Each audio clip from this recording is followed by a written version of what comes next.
বিসমিল্লাহির রহমানির রহিম। প্রিয় শিক্ষার্থীবৃন্দ, আজকে আমি তোমাদের সামনে উপস্থিত হয়েছি অর্থনীতিতে অনার্স প্রথম বর্ষ অর্থনীতিবিদদের জন্য গণিত একের সর্বোচ্চকরণ সর্বনিম্নকরণের যে অধ্যায়টি রয়েছে সেই অধ্যায়ের আমার এই ক্লাসটি 4 নম্বর ক্লাস, লেকচার 4। এরপরে আমি চলে যাব কাম্যকরণ অধ্যায়ে। সেটা হলো অর্থনীতিতে অন্তর্কলনের ব্যবহার।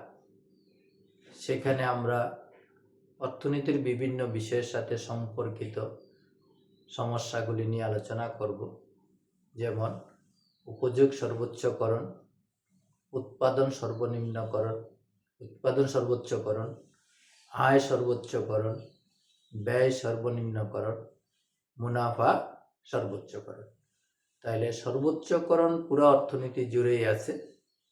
আজকে ওর ভিতরেই ছোট ছোট 4টি বিষয় নিয়ে আমি আলোচনা করতে চাই। আমি আশা করি তোমাদের উপকারে আসবে। মনোযোগ দিয়ে ক্লাসটি দেখো এবং চর্চা করো। আজকে যে ছোট ছোট 4টি বিষয়, তার মধ্যে একটি হলো বর্ধমান অপেক্ষক।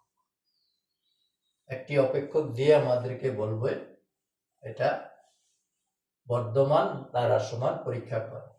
বর্ধমান না হ্রাসমান পরীক্ষা করে। আরেকটা আছে, একটা অপেক্ষক দিয়ে বলবে এটা উত্তলতা না অবতলতা পরীক্ষা করে। আমি দুইটার পার্ট দুই দিকে লিখে রেখেছি, তোমরা দেখতে পাচ্ছ।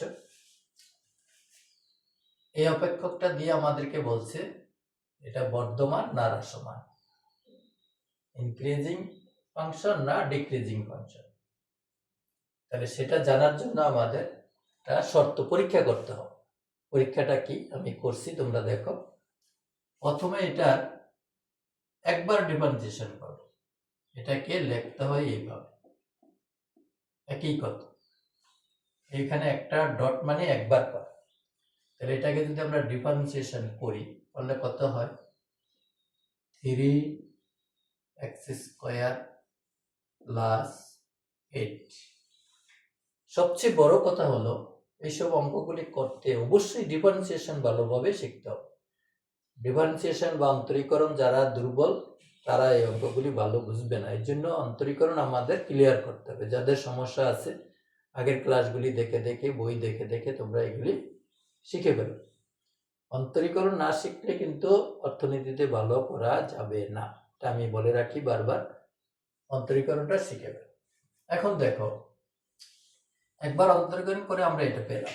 এখন এখানে এই যে মানটা দেওয়া আছে, একটা মান দেওয়া থাকে, এই মানটা আমরা বসাই দিই।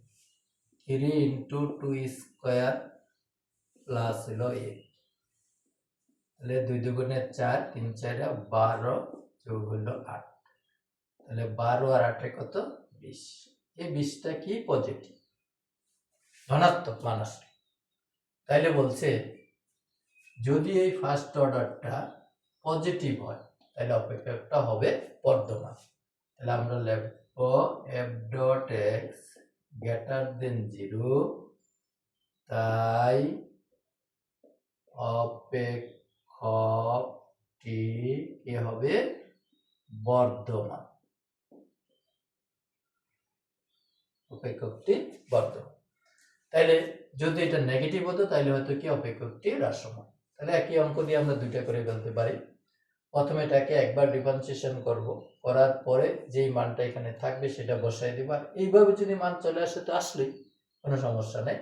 তাইলে বুঝবো আমরা যদি পজিটিভ হয় তাহলে এটা হবে বর্ধমান, নেগেটিভ হলে হবে হ্রাসমান।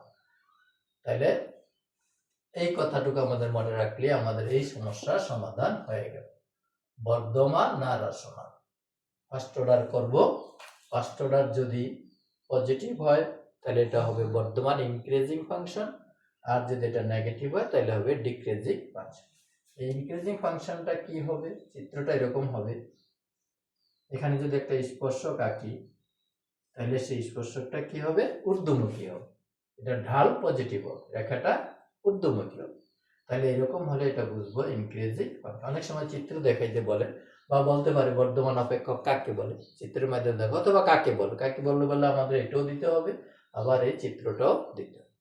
তাহলে ইনক্রিজিং ফাংশনের ক্ষেত্রে ওই অপেক্ষকের বা ওই রেখার কোনো বিন্দুতে যদি আমরা স্পর্শক আঁকি, সেই স্পর্শকটা কি হবে? ঊর্ধ্বমুখী হবে।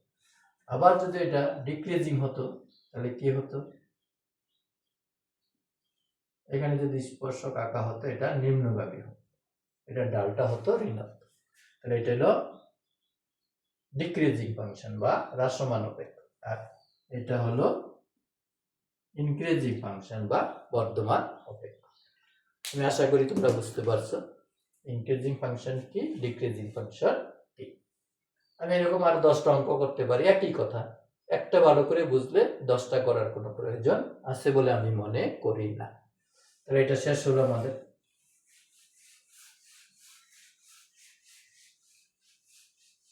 এরপরে আসি আমরা উত্তলতা অবতলতা, concave convex, concave convex, convex উত্তল উত্তল, কনকেভ অবতল।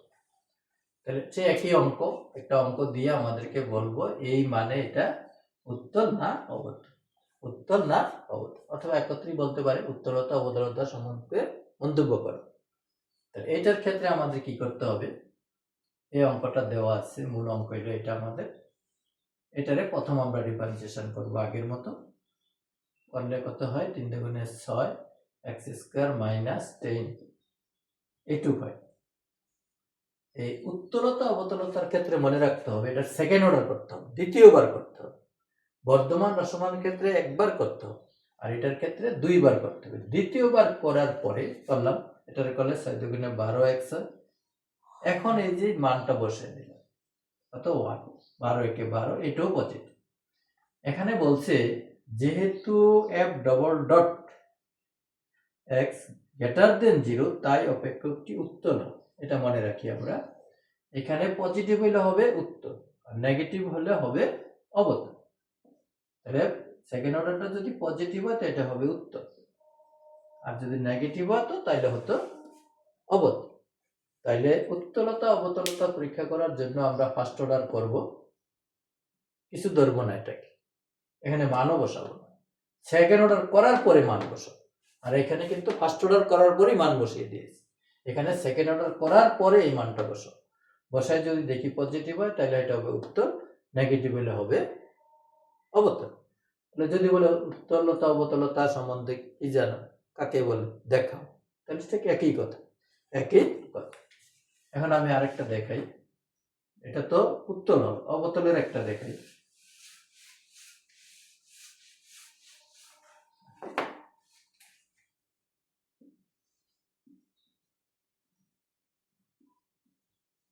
একশো minus plus 10x minus 3x square, এই একটা অঙ্ক আছে। তাহলে আমরা এটাকে করি, একবার করি, এখানে নাই, এখানে হয় 10 মাইনাস 3 দুগুণে 6x, দুইবার করি, এটার করলে হয় মাইনাস 6, তাহলে মাইনাস 6 হয়ে গেল, এটা লেস দেন। এখানে আর মান লাগলো না, অনেক সময় মান দিয়ে দেয়, মান যখন দিবে এখানে স্কোয়ার হবে, কিউব হবে। মান যখন দিবে তখন এখানে কিউব হবে, আর মান না দিলে সরাসরি মান চলে আসে।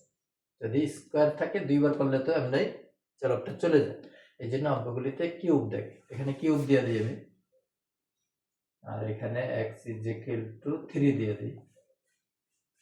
তাহলে এখানে কত হয়? এটা গেল, এখানে মাইনাস 3 × 9 হবে, 9x স্কোয়ার।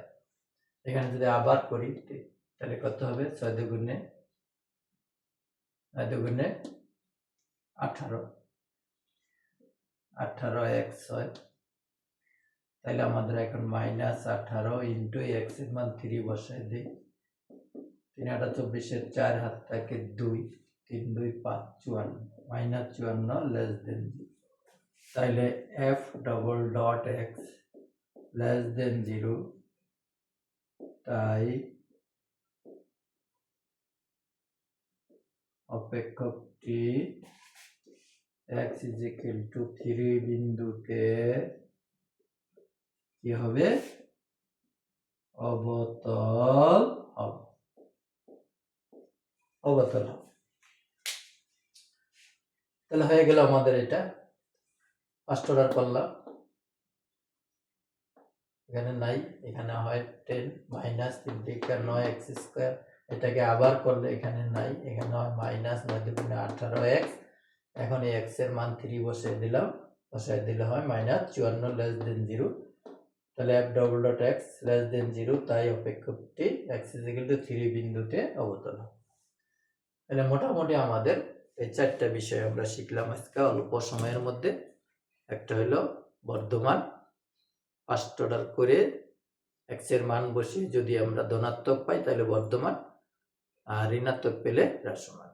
উত্তলতা অবতলতার ক্ষেত্রে ফার্স্ট অর্ডার করব, ওইটারে আবার সেকেন্ড অর্ডার করব, করে আমরা চলকের মান বসাবো, বসায় যদি পজিটিভ পাই তাহলে হবে উত্তল, আর নেগেটিভ পেলে হবে অবতল। তাহলে এই 4টা জিনিস আমি আশা করি তোমরা মনে রাখবে। পরীক্ষায় আসুক না আসুক সেটা বড় কথা না, শিখতে হবে। প্রত্যেকটা টপিক আমরা শিখবো, পরীক্ষায় যেটা আসবে সেটা যেন লিখতে পারি। আর এখন এরকম ছোট ছোট প্রশ্নগুলি আসার সম্ভাবনা বেশি।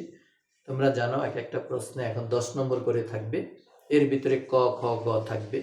ক দিয়ে বলল বর্ধমান অপেক্ষক কাকে বলে, একটি বর্ধমান অপেক্ষকের উদাহরণ দাও, অথবা হ্রাসমান অপেক্ষক কাকে বলে চিত্রে দেখাও। একটি অপেক্ষক দিয়ে বলল এটা উত্তল না অবতল পরীক্ষা করো, অথবা উত্তলতার শর্ত কি, অবতলতার শর্ত কি। এরকম 2 নম্বর 4 নম্বর দিয়ে ছোট ছোট প্রশ্ন দিতে পারে, এবং আমার মনে হয় এরকম প্রশ্ন দেওয়াই উচিত। একটা বড় 10 নম্বর প্রশ্ন না দিয়ে 3টা প্রশ্ন ছোট ছোট করে দিলে মানে ছাত্রছাত্রীদের জ্ঞানের পরিধিটা বোঝা যাবে, সব ক্ষেত্রে তাদের জ্ঞান আছে কিনা। আর একটা প্রশ্ন আসলে মুখস্থ করে আসলো, কমন পড়লে 10-এ 10 পেয়ে গেল, আর কমন না পড়লে 0। এরকম প্রশ্নগুলি আসলে মেধাটা সুন্দর যাচাই হয়। তাহলে আমরা চেষ্টা করব এইভাবে প্রস্তুতি নেওয়ার জন্য। আর আমরা যারা শিক্ষক আছি, আমরা যারা প্রশ্ন যারা করেন, তাদের প্রতি আমাদের অনুরোধ থাকবে যে এমন প্রশ্ন করব যাতে স্টুডেন্টদের মেধাটা যাচাই করতে পারি, বের হয়ে আসে তাদের ভিতর থেকে তারা কি জানে, মুখস্থ বিদ্যার উপর যাতে নির্ভরশীল হয়ে না যায়। এই জন্য আমরা চেষ্টা করব একটু সৃজনশীল ধরনের প্রশ্ন করার জন্য। তাহলে আজকে এখানেই শেষ। ধন্যবাদ সবাইকে, আবার দেখা হবে। সেই পর্যন্ত সবাই সুস্থ থাকবে। খুদা হাফেজ।